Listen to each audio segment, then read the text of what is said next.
warahmatullahi wabarakatuh. Perkenalkan, nama saya Intan Novianti, CGP Angkatan 9, Unit Kerja SDN Pinang Ranti 01. Kali ini saya akan praktik bersama dua kepala sekolah untuk mengetahui pengambilan keputusan dilema etika. Yang pertama akan saya wawancarai adalah Bapak Sindung Bambang Basuki SPD MM selaku Kepala Sekolah SDN Pinang Ranti 01. Lalu wawancara kedua saya lakukan bersama Ibu Istiqomah selaku Kepala Sekolah SDN Pinang Ranti 05.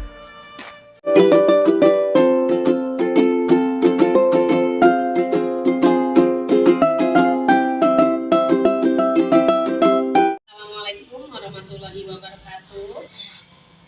Hari ini wawancara kedua saya bersama Ibu Istiqomah selaku Kepala Sekolah SDN Pinang Ranti 05 pagi. Bagaimana kabarnya Ibu, sehat? Alhamdulillah. Alhamdulillah Ibu sehat. Baik Ibu, mohon maaf sebelumnya jadi merepotkan. Saya datang sini untuk mewawancarai Ibu mengenai pengambilan keputusan dilema etika. Seperti itu Ibu. Jadi saya nanti akan menyampaikan beberapa pertanyaan ke Bu Istiqomah.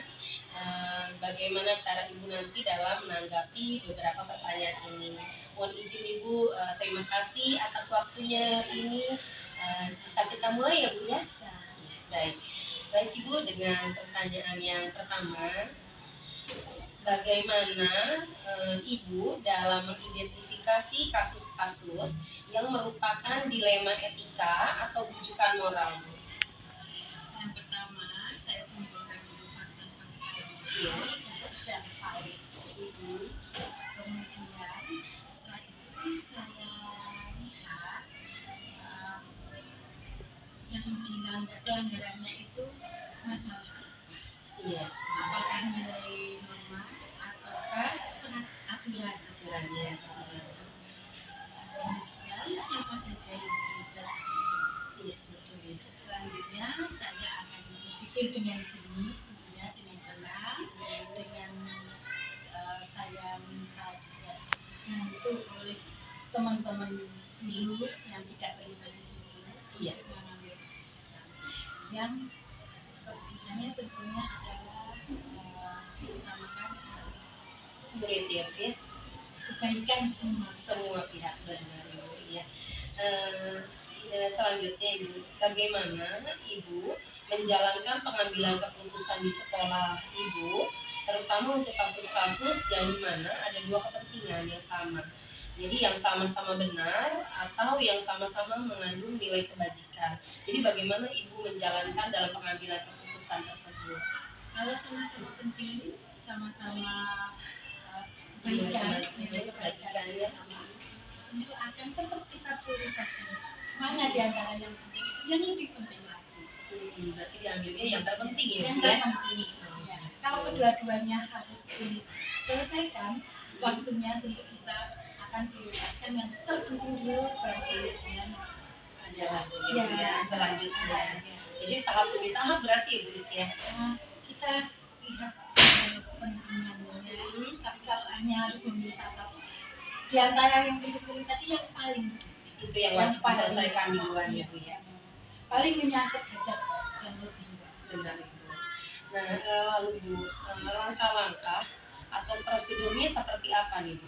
Selama ini Ibu lakukan bila di sekolah ini ada kasus gitu ya Bu ya, kasus tertentu, langkah apa yang akan Ibu ambil? Prosedur apa yang akan Ibu lakukan? Pertanyaan ini kayaknya yang nomor satu ya. Benar Ibu. Tentu saja setelah data-data terkumpul, data-data valid terkumpul, saya akan mengumpulkan teman bicara wakil kepala sekolah saya, terus kemudian guru-guru senior untuk membantu saya berpikir dalam mengambil keputusan di masa ini. Ada Bu contoh kasus yang di sekolah ini? Banyak ya, mungkin salah satunya aja. Kalau murid, sekolah kan ada murid. Kalau murid ini yang menjadi dilema kita adalah tentang anak-anak. Iya, anak berkebutuhan khusus ya Mas. Itu kan harus kita terima. Iya, Seperti benar. apa modelnya ABK itu. Dan kami seperti apa modelnya itu ada semua. Oh gitu Bu. Yang tidak Variatif ya, bisa Bu, ya? jalan dulu ada. Terus yang lambat belajar ada, pokoknya itu ada berbagai macam adik ABK. Dan ini nih yang menjadi dilema adalah di kelasnya itu kan hanya satu. Iya, untuk mengatasi ya Bu ya. Untuk menghandle yang normal dan yang ABK. Iya. Otomatis akan terjadi kalau ketika fokus kepada yang normal, yang ABK-nya agak kurang. Iya. Kalau nanti akan fokus ke ABK, yang normal juga akan ada porsinya yang berkurang. Nah, itulah dilema itu. Sedangkan kita harus menerima, tidak boleh.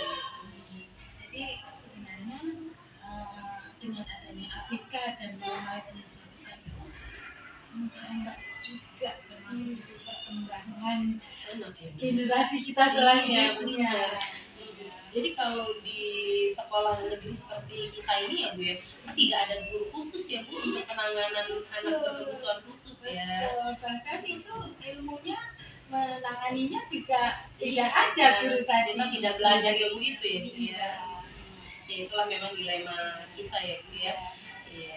Lalu Bu, untuk guru ya perlu Bu, kalau untuk guru. Kasus dilematis yang terjadi di sekolah ini, kita ada guru yang waktu perebutan itu memang karena kita tidak boleh membuka secara umum kan pengumumannya, jadi kita hanya terbatas yang daftar kita, sehingga ketika ada perebutan itu banyak yang tidak linear ijazahnya, sementara yang linear hanya satu. Ketika guru itu kita rekrutnya tidak sesuai dengan ijazahnya ya Bu ya. Ijazahnya Iya, tapi kemampuannya tidak seperti ekspektasi kita. Iya. Nah, kita sudah mengadakan pembinaan berkali-kali, tetapi mungkin karena kemampuan guru itu jadi apa yang kita lakukan ini kurang membawa sementara kalau kita mau mengeluarkan bukan berat. Betul. Kedua, aturan. Secara aturan sudah ditegaskan bagi guru yang sudah bekerja itu tidak boleh dikeluarkan. Itu memang sudah aturan ya. Iya. Sementara kalau nggak kita keluarkan, ini juga terkena juga kita memberikan pendidik yang kurang tepat. Jadi akhirnya solusinya kita selalu pembinaan dengan tidak hanya saya sendiri. Saya memberikan guru-guru juga, saya minta untuk membantu untuk memberikan masukan. Jadi banyak yang terlibat ya Bu ya, maksudnya dalam pembinaan ini ya. Alhamdulillah, itu kan sudah ada solusi berarti ya Bu ya. Solusi cuman hasilnya masih belum seperti yang kita harapkan. Oh gitu, berarti masih proses karena, ya Bu. Ternyata semangat guru ini pun naik turun. Oh gitu. Belum stabil ya Bu ya. Stabil. Banyak kan turunnya. Iya, yang penting Ibu sebagai kepala sekolah sudah berusaha ya Bu. Berarti dilema sekali tuh ya Bu ya. Dilema etika juga, jadi bimbang di antara aturan dan memang moral kita ya Bu ya. Dan kebutuhan di sekolah memang ada seorang guru yang profesional. Iya, benar sekali. Iya, ya mudah-mudahan nanti ada ini ya Bu ya. Ada pengembangan ya. Semoga guru ini akan berkembang juga dengan baik. Iya, insya Allah Ibu. Lalu Ibu selanjutnya, apa saja yang selama ini Ibu anggap efektif dalam pengambilan keputusan pada setiap kasus yang dilema etika yang ada di sekolah ini Bu? Jadi yang kira-kira menurut Ibu itu efektif yang sudah Ibu lakukan dengan baik dalam pengambilan keputusan tersebut?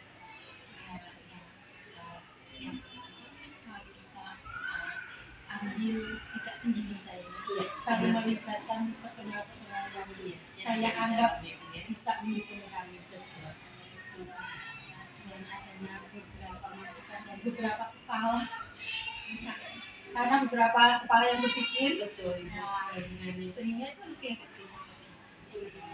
Atau yang dimaksudkan lebih realnya apa? Realnya iya Bu, lebih realnya ke arah mana? Ke arah mana yang sudah Ibu lakukan? Efektif. Iya betul. Ini ada kasus guru yang suka izin-izin. Oh, sering izin ya Bu ya? Nah, itu memang ketika kami secara pribadi personal ya, itu memang alasan dia itu sering izin dan tidak ikut pembelajaran pagi. Setelah kita ini secara diskusi memang alasannya seakal sih. Kalau akal maksudnya bisa diterima ya Bu ya.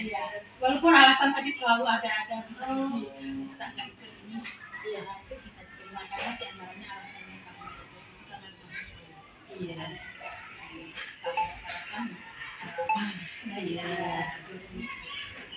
tapi itu kan tetap aja itu harus diselesaikan karena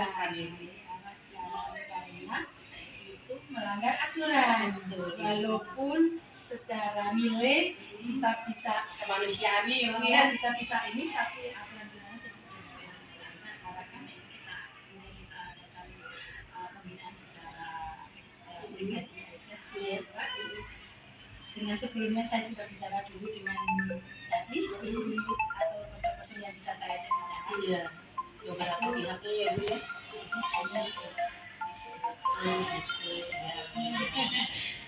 keputusannya benar-benar ya dia harus melibatkan orang lain dulu yang dianggap bisa ibu percaya ya Bu ya. Jadi lebih efektif, jadi hasil keputusan yang diambil pun akan lebih efektif ya Bu ya. Iya. Baik Ibu, selama ini Bu, apakah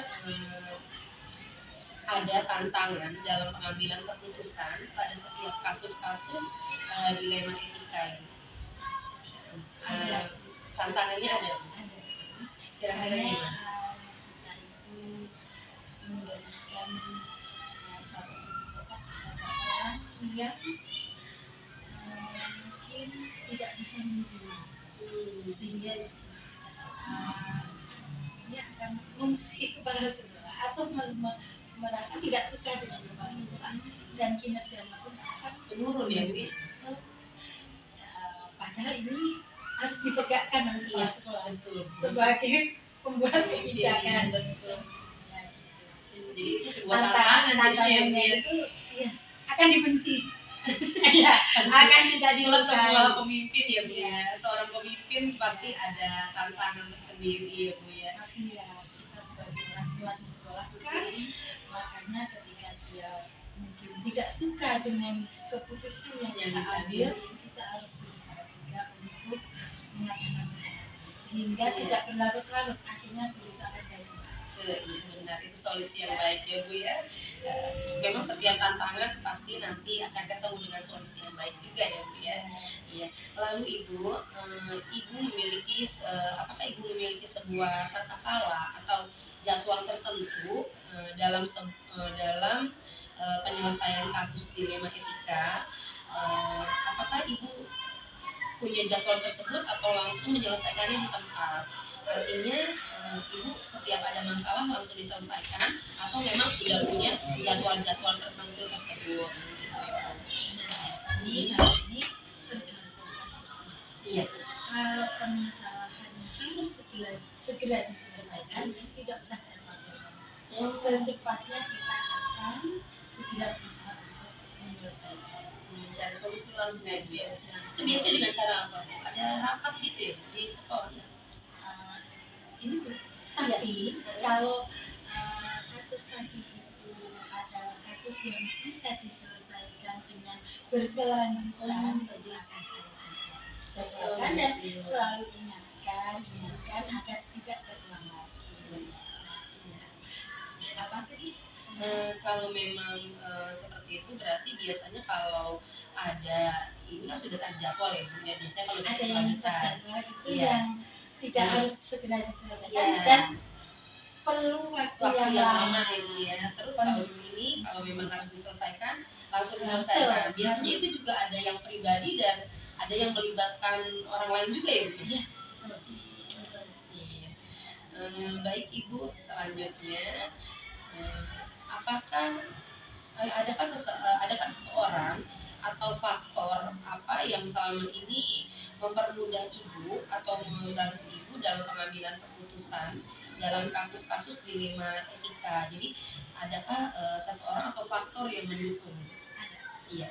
Yang tentu saja yang mendukung atau pendukungnya kebetulan sekolah kami guru-gurunya masih dalam tahap yang inilah apa namanya Iya. maka intinya kondisi sekolah Iya. dalam kondisi Baik. terus kemudian ada juga wakil yang bisa saya ajak bicara guru-guru senior terus kemudian sesama teman kepala sekolah bisa saya ajak sharing atasan saya Sudah pasti ya Bu sudah ya. pasti Iya. yang mempermudah dan mendukung saya. Iya, iya Ibu. Baik Ibu, satu pertanyaan lagi Ibu Istiqomah. Dari semua hal yang telah Ibu sampaikan, pembelajaran apa yang kira-kira dapat Ibu petik dari pengalaman Ibu dalam mengambil keputusan dilema etika ini?